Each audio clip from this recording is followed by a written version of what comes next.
मैंने एसबीआई इसलिए ज्वाइन नहीं किया था, मतलब इसलिए नहीं दिया, मैंने कहा आरआरबी पीओ मेरा हो गया था, मुझे आगे वहीं से कहीं निकलना था, तो मुझे लगा कि आरआरबी पीओ में से निकल लेंगे अपन, एसबीआई पीओ में से तो और मुश्किल है। मैं सुबह सर, मेरे दिन में सिर्फ मैं 5 घंटे उस वक्त सोता था। मैं रात को अराउंड 12 बजे सो जाता था और सुबह में मॉर्निंग में 4 बजे उठ जाता था। नहीं सर, ऐसा कुछ नहीं है, पेड कंटेंट बिल्कुल भी जरूरी नहीं है। मैंने अपनी प्रिपरेशन खुद यूट्यूब से करी है। बहुत छोटा सा सिलेबस है, कोई वास्ट सिलेबस नहीं है। अगर सिलेबस कवर करना, आपका 1 से 1.5 महीने में सिलेबस कवर हो जाएगा। किसी भी यूट्यूब चैनल को पकड़िए अच्छे से और उसके सारे लेक्चर्स देख डालिए। जीके सर मेरा थोड़ा सा वीकर सेक्शन था, तो जितने भी मेरे एग्जाम्स निकले हैं जीके में, मतलब मेरा यूं है कि जस्ट कट ऑफ क्लियर हुआ है, कट ऑफ से कुछ 2-4 नंबर ज्यादा है, तो इंक्लूडिंग जो हमारा अकोमोडेशन वगैरह है वो सब मिला के हमारा आराम से 1 लाख के आसपास रहता है। सो हाय एवरीवन, कैसे हैं आप सभी। सो गाइस, जब से एनआईसीएल का नोटिफिकेशन आया है, एनआईसीएल असिस्टेंट का भी नोटिफिकेशन आया है, तब से सारे स्टूडेंट्स के अंदर बहुत सारे डाउट है।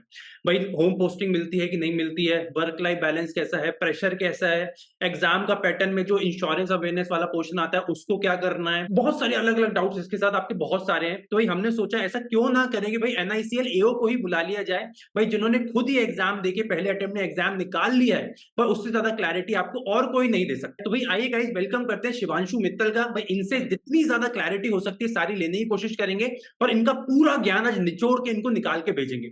सो वेलकम शिवांशु, कैसे हैं आप। एकदम बढ़िया सर, आप बताइए sir. Absolutely fine. So Shivanshu, चालू करते हैं बेसिक चीजों से। सबसे पहले तो मुझे समझना है, how is NIACL as a organisation.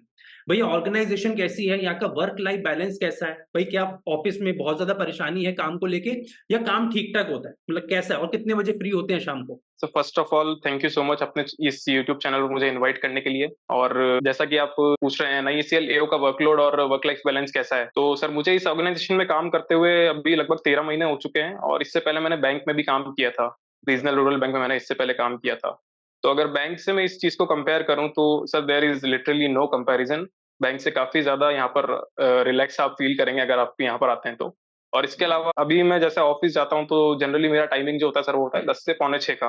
5:45 5:45 में फ्री हो जाता हूँ, और कभी कभी ऐसा बहुत रेयरली ऐसा होता है कि अगर थोड़ा ज्यादा काम होता है तो आपको 6 सवा 6 तक रुकना पड़ सकता है। इसके अलावा जैसे बैंक में होता है आपको 8 8 9 9 बजे तक रुकना होता है, तो वैसा कुछ यहाँ पर नहीं है। वर्क लाइफ बैलेंस काफी अच्छा है सर यहाँ का। ओके अच्छा, इससे अलावा अगर मैं असिस्टेंट की बात करूं तो एनआईएसीएल में असिस्टेंट का वर्कलोड कैसा होता है, क्या उनका ज्यादा होता है, उनका और भी कम होता है। नहीं सर, ऐसा एज सच कुछ नहीं है। जो रिस्पॉन्सिबिलिटी होती है वो असिस्टेंट को नहीं दी जाती है, क्योंकि रिस्पॉन्सिबिलिटी वाला काम ऑफिसर का ही होता है। बाकी जो वर्कलोड होता है वो उनका भी एकदम, मतलब आपका एकदम जो वर्क लाइफ बैलेंस है बिल्कुल बराबर चलेगा एकदम।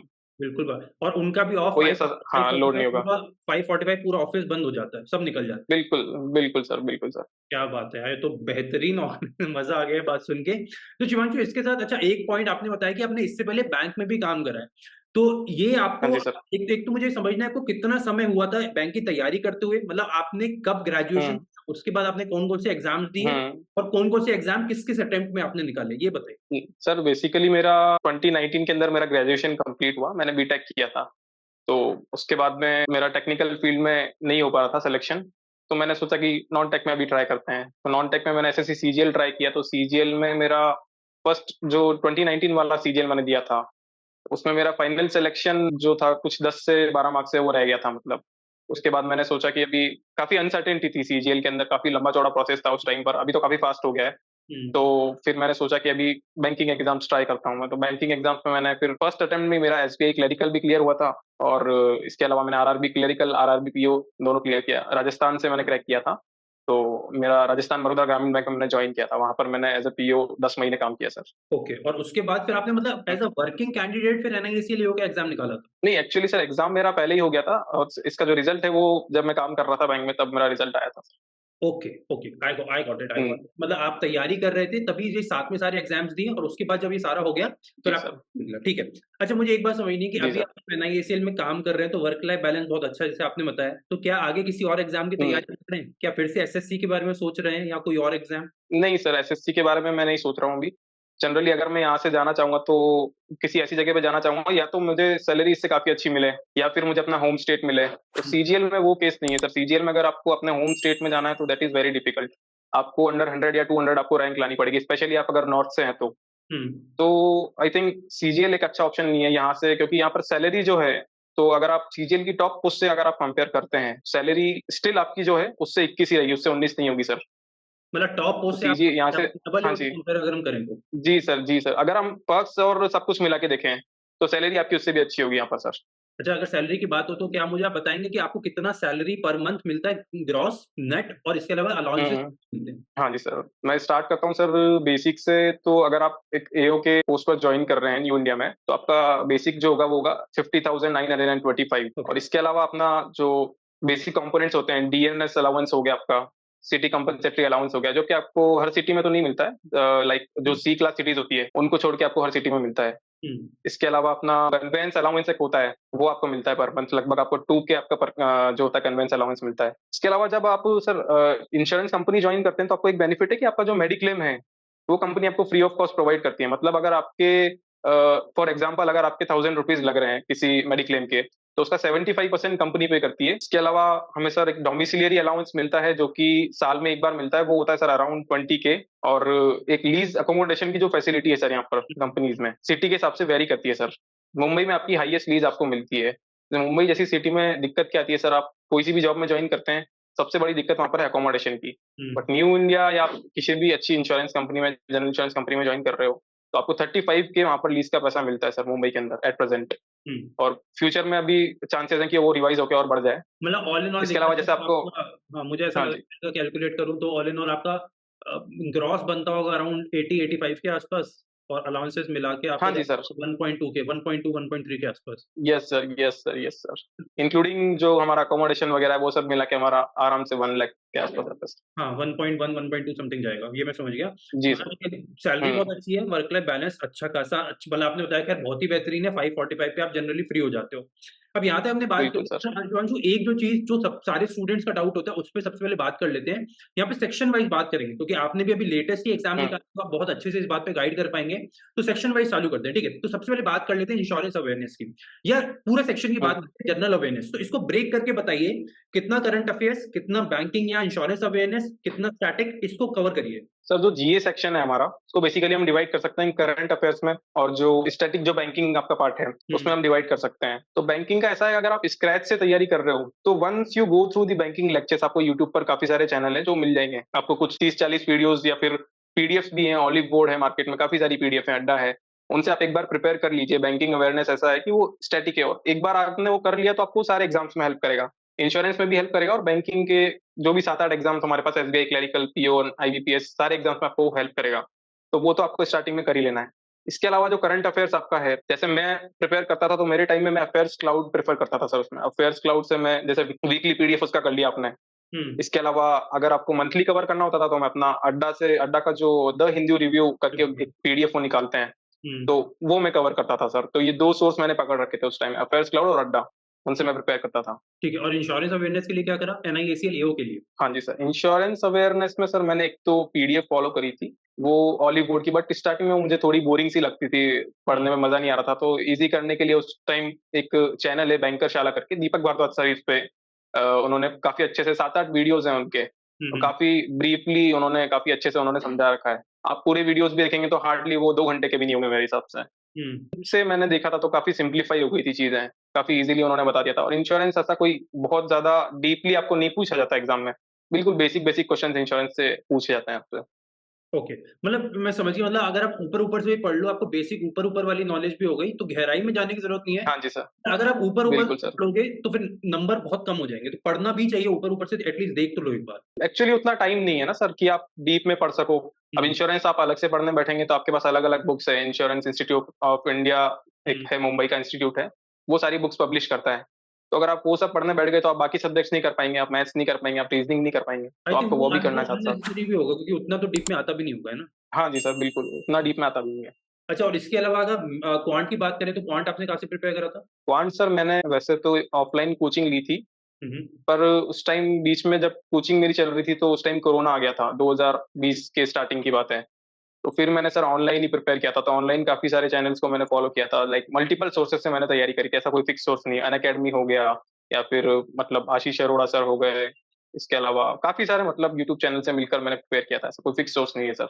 राइट, ठीक है। और हम्म। रीजनिंग के लिए भी फिर मल्टीपल सोर्सेज थे कि सिंगल सोर्स फॉलो करा था आपने? हाँ जी सर, मोस्टली मैंने अंकुश लामा सर को फॉलो किया था सर रीजनिंग के लिए। और इंग्लिश के लिए? इंग्लिश सर मैं खुद से ही प्रिपेयर करी थी, न्यूज़पेपर या फिर बुक्स के थ्रू, जैसे नीतू सिंह की बुक आती है, plinth to paramount, KD hmm, campus की आती है, हाँ हाँ। काफी अच्छी बुक है, उससे आप कवर कर सकते हैं। इसके अलावा वोकेबुलरी के लिए मैंने नॉर्मन ल्यूइस कवर करी थी, और इसके अलावा न्यूज़पेपर्स और नॉवेल्स मैंने रीड किए थे, तो उनसे मेरी काफी इंग्लिश इंप्रूव हुई थी सर। अच्छा, मुझे ना एक बार आप अपना रूटीन बताओ, मतलब जब आप तैयारी कर रहे थे तो सुबह कितने बजे से उठते थे और रात तक का आपका रूटीन क्या रहता था, वो बताओ एक बार। बिल्कुल सर, काफी टफ रूटीन था मेरा उस टाइम, मतलब मैं काफी अच्छे से प्रिपेयर कर रहा था।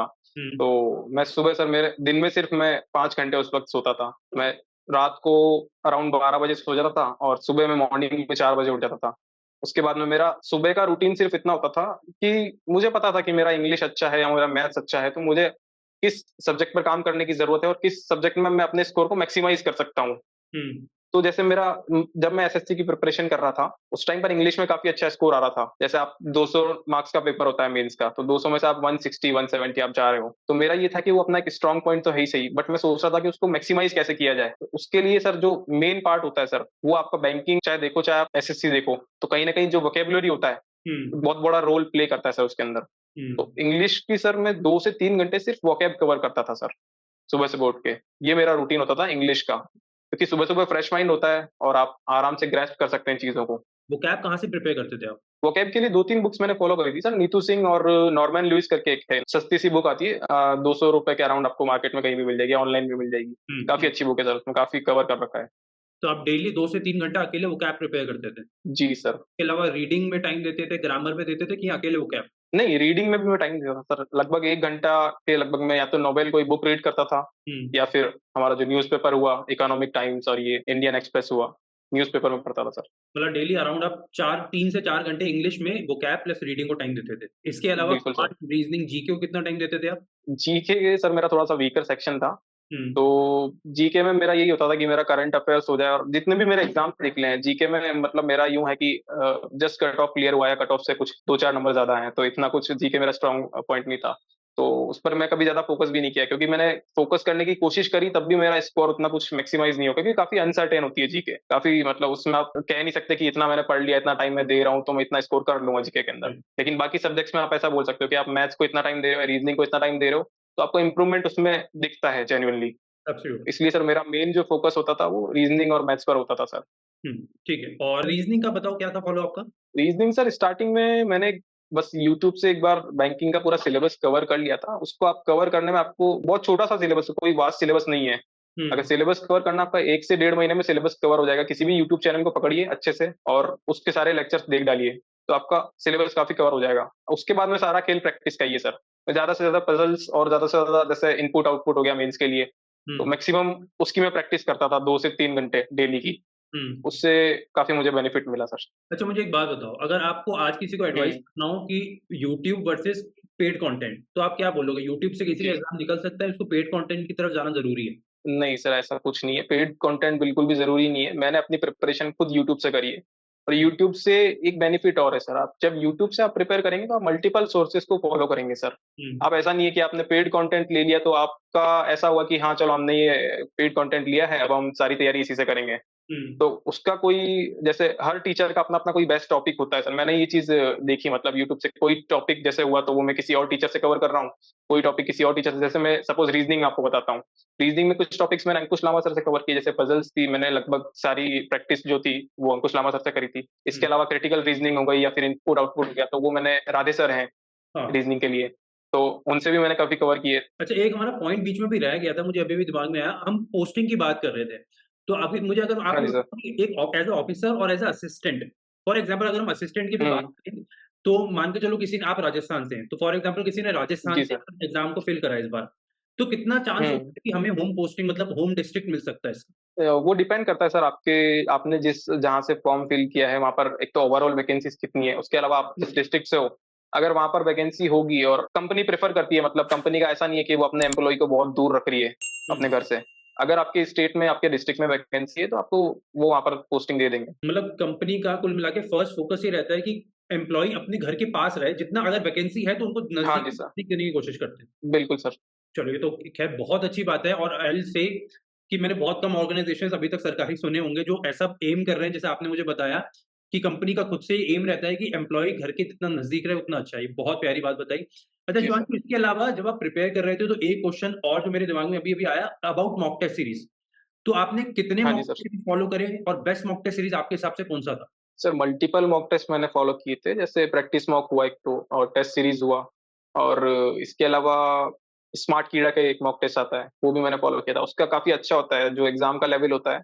तो हम्म। अगर आपको स्टार्ट करना है, आपने बिल्कुल स्टार्टिंग से प्रिपेयर करना शुरू किया है, तो आप टेक्स्ट बुक फॉलो कर सकते हैं, उसके काफी इजी होते हैं मॉक टेस्ट अगर आप देखो तो। उसके बाद में अगर आपकी प्रिपरेशन थोड़ी अच्छी होती जाए तो आप प्रैक्टिस मॉक पर शिफ्ट कर सकते हो। प्रैक्टिस मॉक हुआ और स्मार्ट कीड़ा के मॉक आप दे सकते हो। तो बेसिकली मैंने, जब मेरी प्रिपरेशन अच्छी हो गई थी, तो इन दोनों को ही फॉलो किया था।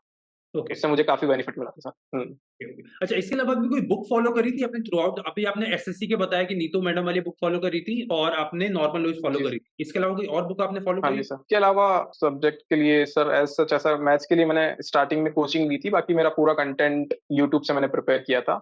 और बाकी सर रीजनिंग के लिए मैंने अंकुश लामा सर को फॉलो किया था, और मैंने आपको बताया मुझे नाम उनका रिकॉल नहीं कर पा रहा हूँ मैं अभी। अगर मुझे याद आता है तो मैं बताता हूँ आपको। चैनल है? तो बुक तो मैंने एज सच कोई फॉलो नहीं करी थी सर। इंग्लिश के लिए मैंने बुक से प्रिपेयर किया था, और न्यूज़पेपर वगैरह, नॉवेल वगैरह पढ़ी थी। हम्म। बाकी सब मैंने लगभग पूरा ऑनलाइन ही प्रिपेयर किया था सर, यूट्यूब से पूरा। किसी भी बुक की आपको एज सच कोई जरूरत है नहीं, सारा कंटेंट आजकल यूट्यूब पर अवेलेबल है सर। Absolutely fabulous. तो शिवांशु, आई होप कि, क्योंकि जितना आपने क्लैरिटी से बताया, बहुत कम लोग बताते हैं, और एक जो मुझे बहुत अच्छी बात लगी कि you are very positive towards your organisation. क्योंकि जनरली क्या होता है, 1 डेढ़ साल के बाद ना, जी सर। ये आपने भी नोटिस करा होगा, लोग अपनी ऑर्गेनाइजेशन के बारे में उल्टी, मतलब नेगेटिव बातें ज्यादा बोलते हैं पॉजिटिव के अलावा। तो मुझे आपसे बात करके एक जी एक पॉजिटिव वाइब आई, बहुत अच्छा लगा मुझे। Yet you are positive about the organization that you are working in, क्योंकि नेगेटिव बोलना सबसे आसान है। तो ये बात मैं आपसे जी सर। हमेशा लेके जाऊंगा यहाँ से, मतलब कुछ भी ना लेके जाऊं तो ये एक पॉइंट मैं आपसे लेना सीखूंगा कि हमेशा एक एक पॉजिटिव थ्रेड, वो सिल्वर लाइनिंग अपने पास जरूर रखनी चाहिए।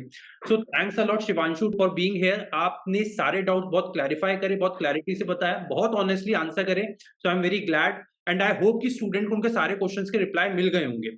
बट स्टिल अगर आपको लगता है कि भैया ये वाले क्वेश्चन का आंसर नहीं मिला, या शिवांशु भैया इसका भी बता दो, तो आई विल ट्राई कि भाई, आई विल रिक्वेस्ट शिवांशु कि आप इस चैनल पे आके स्टूडेंट जितने भी कमेंट करते हैं आप रिप्लाई करेंगे, तो स्टूडेंट्स को और बहुत श्योर, ज्यादा हो जाएगी। बिल्कुल सर। चलिए, thanks a lot Shivanshu for being here, take care. तो गाइस, आई होप कि आपको ये वीडियो बहुत पसंद आया होगा, बिकॉज अगर आप इस समय तक भी वीडियो देख रहे हैं, then I am pretty sure कि आपको बहुत कुछ नया इस वीडियो से जरूर सीखने को मिला होगा, और ये पॉडकास्ट आपके लिए बहुत ज्यादा बेनिफिशियल जरूर साबित होगा। तो गाइस, अगर आपको ये पॉडकास्ट पसंद आए तो इस पॉडकास्ट को ज्यादा से ज्यादा शेयर करिए, अपने सारे दोस्तों तक पहुंचाइए, और इस चैनल को सब्सक्राइब जरूर कर लीजिए, बिकॉज बहुत सारे बेहतरीन पॉडकास्ट आने वाले हैं इस चैनल पे। तो बने रहिए चैनल के।